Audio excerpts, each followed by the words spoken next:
Bueno, buen día. Vamos a arrancar hoy con los ateneos que vendrían a ser de agosto en septiembre. Y les pedimos perdón primero por la desprolijidad del aula. Es ajeno a nosotros este problema.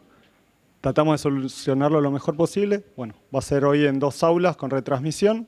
Y bueno, vamos a arrancar ya con los ateneos.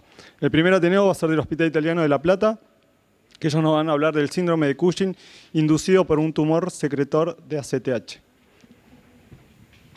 ¿Quieres dar parado o sentado? ¿Puede ser sentada? Lo único que te pido es que... ¿el del medio? Sí. Con el del medio vas a indicar. Ah, muy bien. Lo único que te pido es que tenés que hablar por el micrófono, ¿no? Que utilices el micrófono. No sé si lo querés abrir. ¿Listo? Dale. Estás como con la función.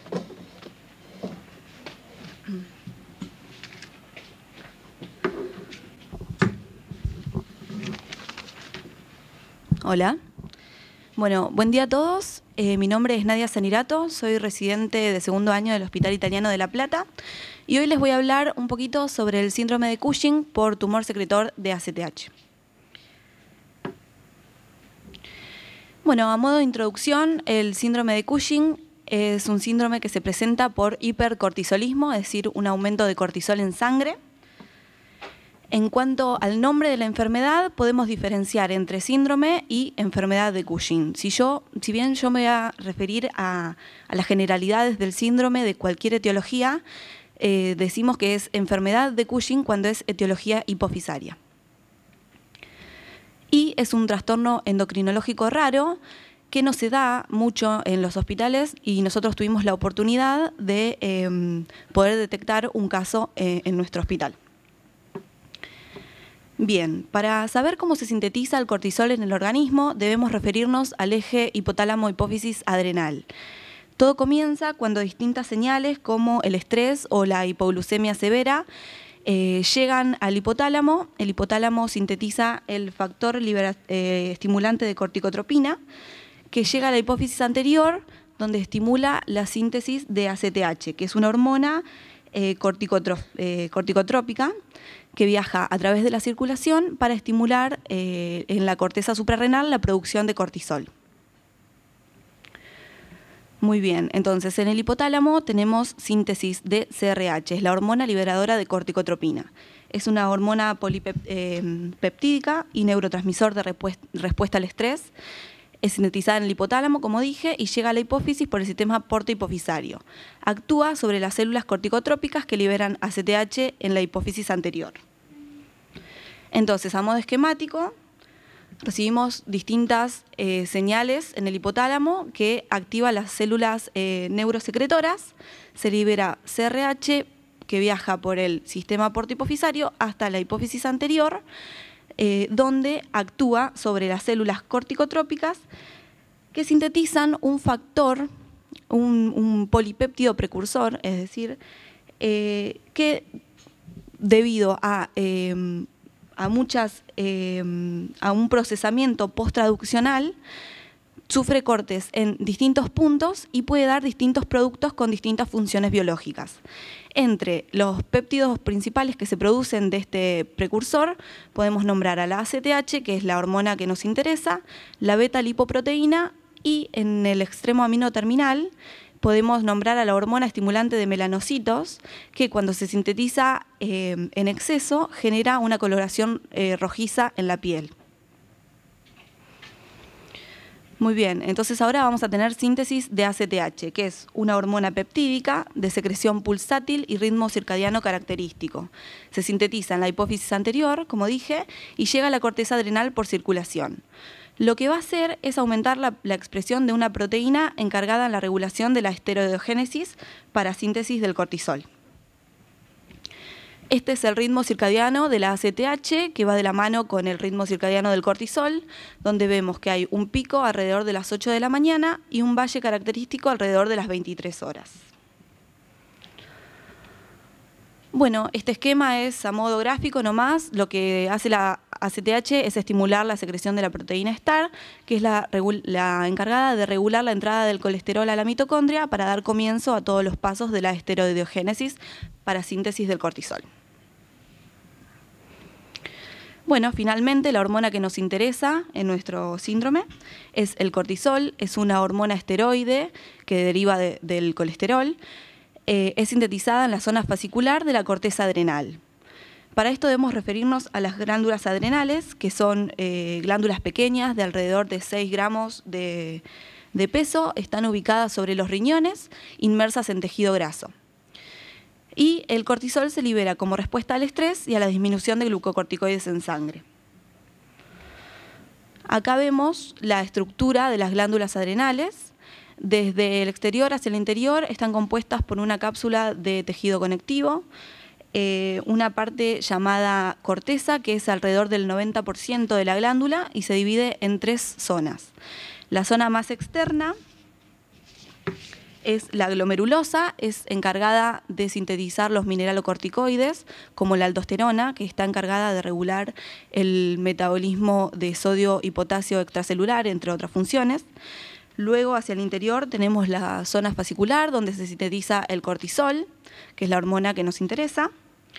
Estas hormonas están encargadas en la regulación de la glucemia. Y por último, la última zona de la corteza es la reticular, que se sintetiza los andrógenos y estrógenos. En el interior de la glándula tenemos la médula, que está regulada de manera totalmente distinta, está regulada por el sistema nervioso simpático y sintetiza las catecolaminas.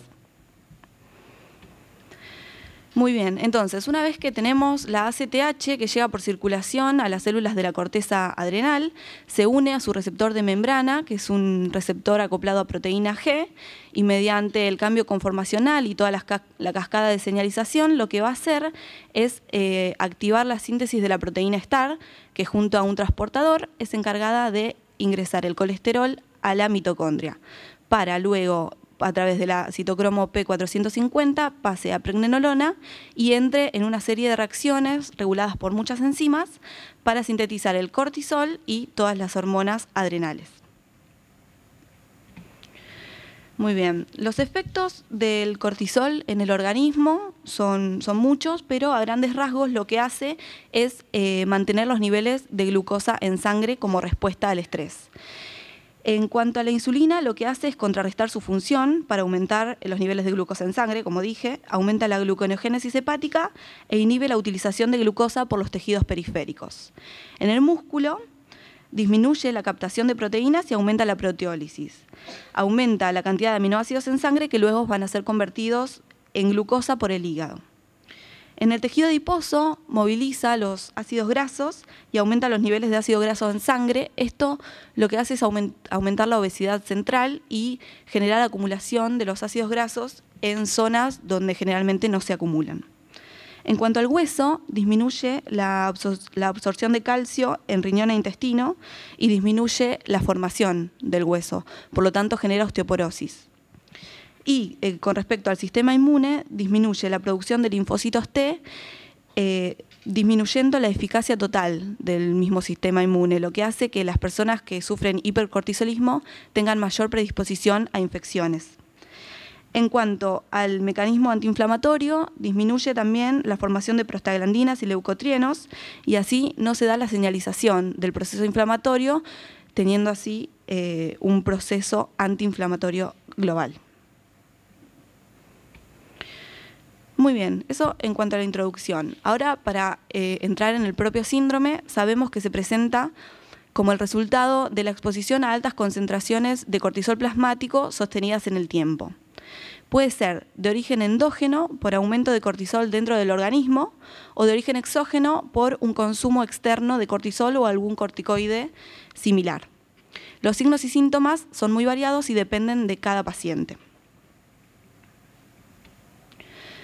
Bien, entonces ahora dividiendo un poco la etiología, tenemos el síndrome de Cushing exógeno. Este en general es temporal y cesa frente al corte de la administración del medicamento que lo esté generando. En cuanto al síndrome de Cushing endógeno, Puede ser dependiente de ACTH, estas son la mayoría de los casos, y esto quiere decir que en estos casos vamos a tener un hipercortisolismo con ACTH aumentada. Las causas pueden ser por adenoma hipofisario, un tumor secretor en la hipófisis. Como dijimos, esto se denomina enfermedad de Cushing. Puede ser por un síndrome de secreción ectópica de ACTH o un síndrome de secreción ectópica de CRH. También podemos tener un síndrome de Cushing endógeno independiente de ACTH. Esto es cuando tenemos hipercortisolismo, pero ACTH disminuida. Esto es alrededor del 15% de los casos y en general se da por tumores en la corteza adrenal. Puede ser por hiperplasia adrenal macronodular, hiperplasia adrenal nodular pigmentada o un síndrome que es el de McCune-Albright, que es una alteración cromosómica en el cromosoma 20 que genera alteraciones de todo tipo, musculares, esqueléticas y hormonales. Muy bien, este esquema lo que trata de sintetizar son las 3 causas más frecuentes del síndrome de Cushing. En el primer caso tenemos un tumor secretor de ACTH en hipófisis. De esto se va a tratar nuestro caso clínico. El tumor por sí mismo secreta ACTH que estimula la glándula suprarrenal generando cortisol. El cortisol genera los mecanismos de feedback, como siempre en el eje. Vamos a tener inhibición de CRH, pero no vamos a tener inhibición de ACTH por el propio tumor. Entonces vamos a tener cortisol aumentado y ACTH aumentada. La segunda causa puede ser por un tumor ectópico de ACTH. Vamos a tener aumento de ACTH por un tumor que no se encuentra en hipófisis, sino que se encuentra en otro lugar del organismo. Vamos a tener también estimulación de la glándula para secreción de cortisol, aumento de cortisol con los mecanismos de feedback, y en este caso igual vamos a tener la ACTH aumentada como en el primer caso. Entonces vamos a tener hipercortisolismo con ACTH aumentada. En el último de los casos tenemos un tumor secretor de cortisol a nivel de la glándula adrenal. Entonces tenemos aumento de cortisol que genera los mecanismos de retroinhibición y ahora sí nos inhibe a nivel hipofisario. Entonces este es un caso de hipercortisolismo con ACTH disminuida. En cuanto a las características clínicas del síndrome, lo que se ve en la mayoría de los pacientes es una obesidad central muy marcada, las fases de luna llena características, es decir, la cara redondeada, hirsutismo, que es aumento del vello en zonas donde no debería haberlo, por ejemplo, en una mujer, en el mentón, ginecomastia, y las estrías rojo-vinosas, como yo hablaba hoy del factor estimulante de melanocitos, por aumento del polipéptido precursor, que se marcan muy rojas por el aumento de melanina. Esta tabla lo que cuenta es un poquito más de los síntomas. Los más frecuentes son aumento de peso, hipertensión arterial, mala memoria a corto plazo, irritabilidad, crecimiento de vello en exceso, cara enrojecida. Bueno, entre los menos comunes están las infecciones recurrentes, como yo contaba, tendencias a fracturas, debilidad en hombros. Los que debemos recordar que son pertinentes al caso clínico son hipertensión arterial, infecciones recurrentes, tendencia a fracturas y debilidad en hombros y caderas.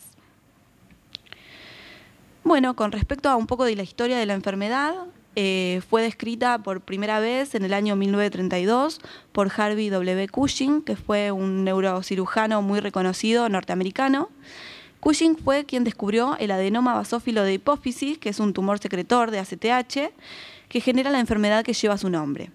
Por este motivo, Cushing le dio su nombre a cualquier hiperadrenocorticalismo, es decir, hipercortisolismo de origen adrenal, ya sea la etiología que fuere, ya sea endógena o exógena. En cuanto a la epidemiología, el síndrome de Cushing es más frecuente en mujeres que en hombres.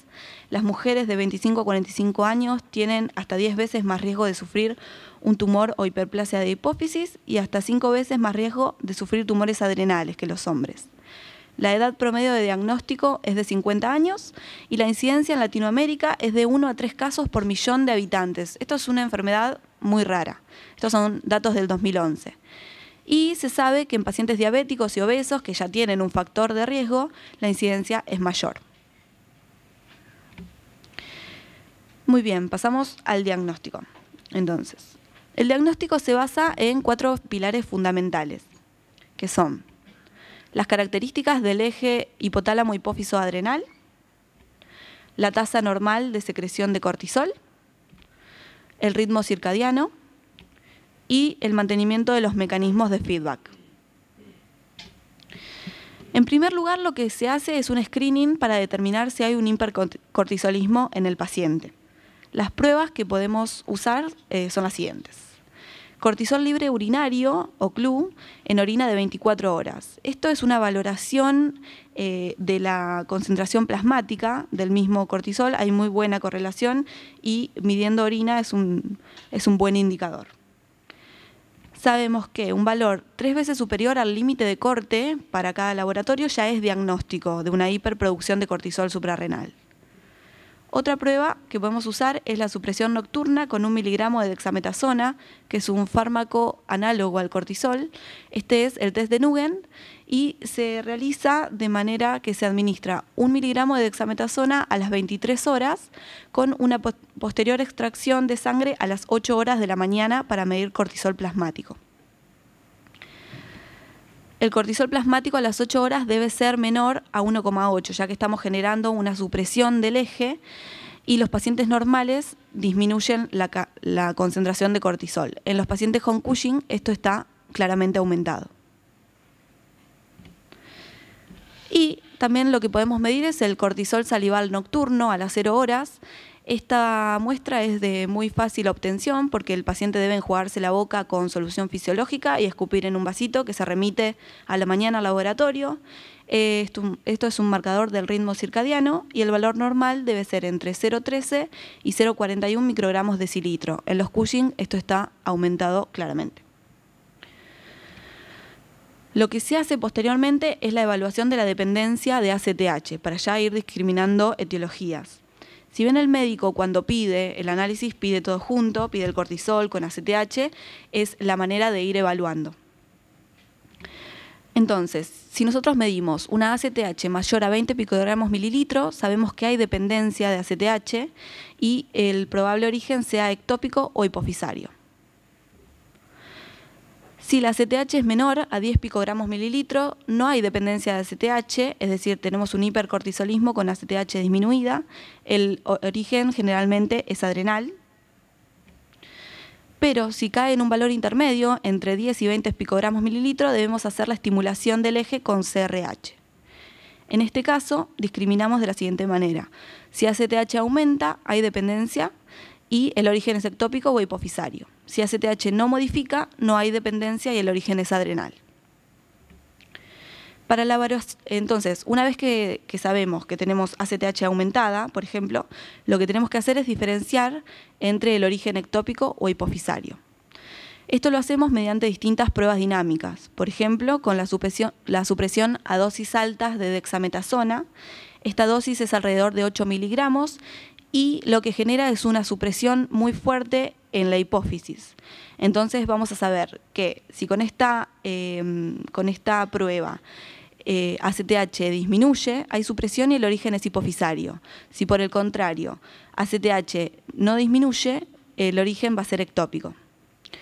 También tenemos la prueba de estimulación con CRH. Esta es una prueba de valoración parecida a la anterior, nada más que ahora estamos estimulando, no estamos suprimiendo la síntesis de ACTH. Entonces, si frente a la administración de CRH nosotros tenemos aumento de ACTH, tenemos una estimulación es de origen hipofisario y si no la tenemos es de origen ectópico.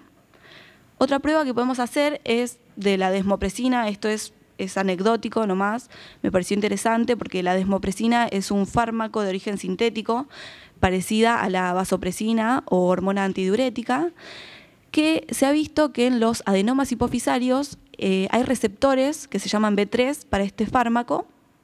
Entonces, si nosotros mediante la administración de este fármaco vemos estimulación de ACTH, vamos a saber que es por una etiología de un adenoma hipofisario. En cambio, si no lo hay, es de origen ectópico. Y hay muchas otras pruebas, pero estas son las más conocidas.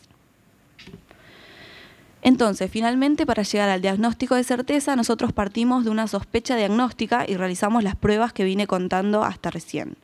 pero no llegamos a un 100% de precisión en el diagnóstico. Nos acercamos a un origen más probable.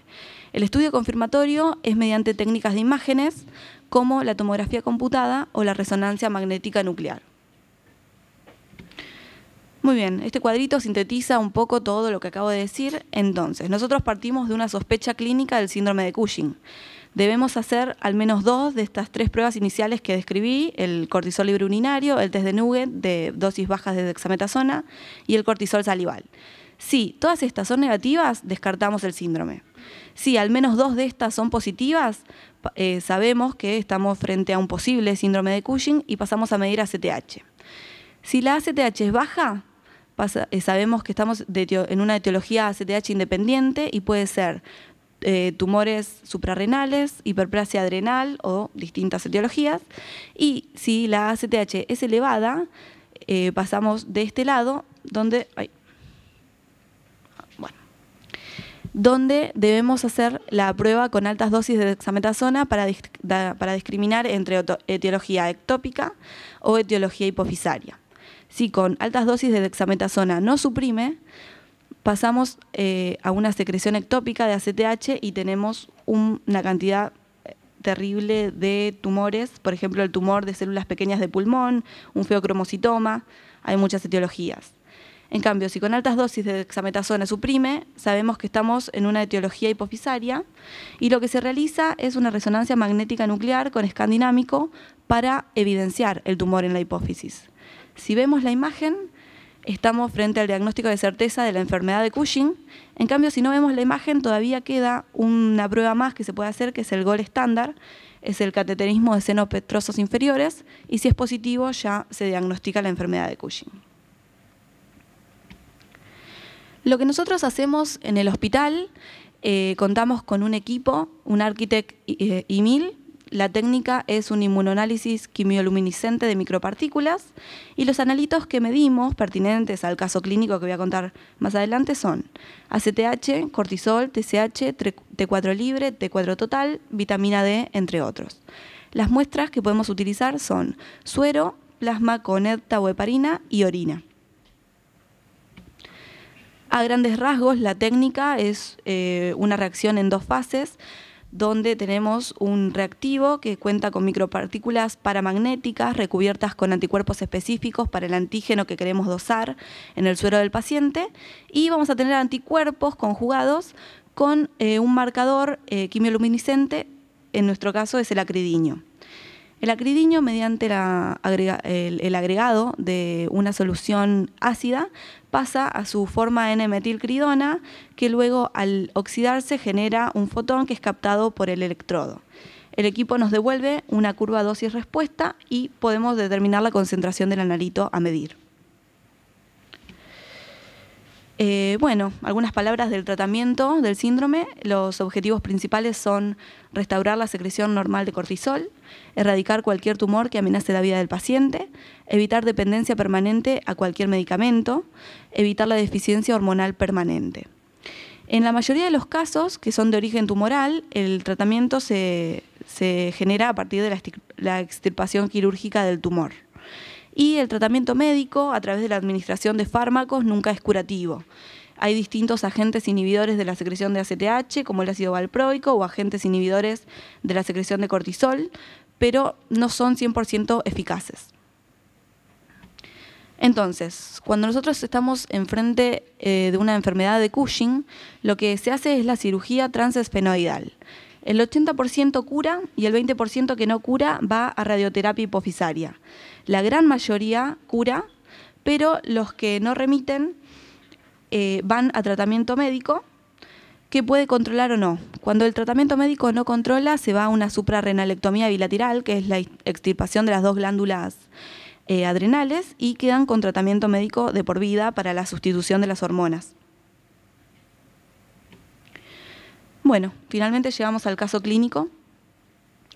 Tenemos un paciente masculino de 48 años a la fecha, que durante el 2015, desde junio a diciembre, ingresa múltiples veces a la guardia del hospital y consulta por infecciones respiratorias a repetición, faringitis, sinusitis, tos irritativa. Se lo medica durante todo este tiempo con antibióticos y difenhidramina, que es un antihistamínico. Como antecedentes, el paciente remite tener hipertensión arterial, una cirugía de hernia inguinal, una cirugía traumatológica por quiste óseo, apneas de sueño y toma losartán para corregir la hipertensión. En enero se realiza un laboratorio de rutina y le piden toda una química normal y se le dosa el eje tiroideo, que es lo que se le dosa a la mayoría de los pacientes. En este caso se ve que es todo normal, con glucosa normal. En marzo del 2016 consulta nuevamente a la guardia por una infección respiratoria y ahí se lo deriva a un servicio de alergia por pensar que lo que tiene el paciente es un posible caso de asma. Cuando consulta en abril de 2016 por tos con dolor torácico en este servicio de alergia, se lo medica con corticoides. Acá es una administración exógena de corticoides que hay que tener en cuenta. También se le da antibióticos y aerosoles bronquiales. Le mandan un laboratorio que resulta ser normal y le mandan una medida de IgE que es totalmente normal, con lo que se descarta que sea de origen alérgico. En junio del 2016 sufre una caída desde su propia altura con dolor dorsal sin foco neurológico. Sufre fractura espontánea de vértebra torácica T7 y múltiples fracturas costales. Estas son fracturas patológicas para la edad del paciente porque una persona de 47 años no se fractura de esta manera cuando se cae desde su propia altura. Se interna entonces para resolución quirúrgica en nuestro hospital y se le administra tramadol para el dolor tan fuerte que siente. Todos los laboratorios durante la internación y posteriores son todos normales y en julio vuelve para control clínico, hay un buen estado evolutivo. Muy bien, entonces en septiembre del mismo año vuelve a sufrir una fractura de columna, esta vez una lesión T10 espontánea y se le detecta una osteoporosis muy marcada. Se le dosa TSH, que es normal, vitamina D y se ve que hay una hipovitaminosis, calcio, hematocrito química y proteinograma son normales. Pero en esta oportunidad el médico clínico que lo atiende sospecha de un síndrome de Cushing debido a las características físicas del paciente. Evidencia que tiene una coloración rojiza en la piel, tiene obesidad central, hipertensión, la cara de luna llena y además el paciente le cuenta que estuvo consumiendo corticoides por su posible origen asmático de todas las infecciones respiratorias que venía sufriendo.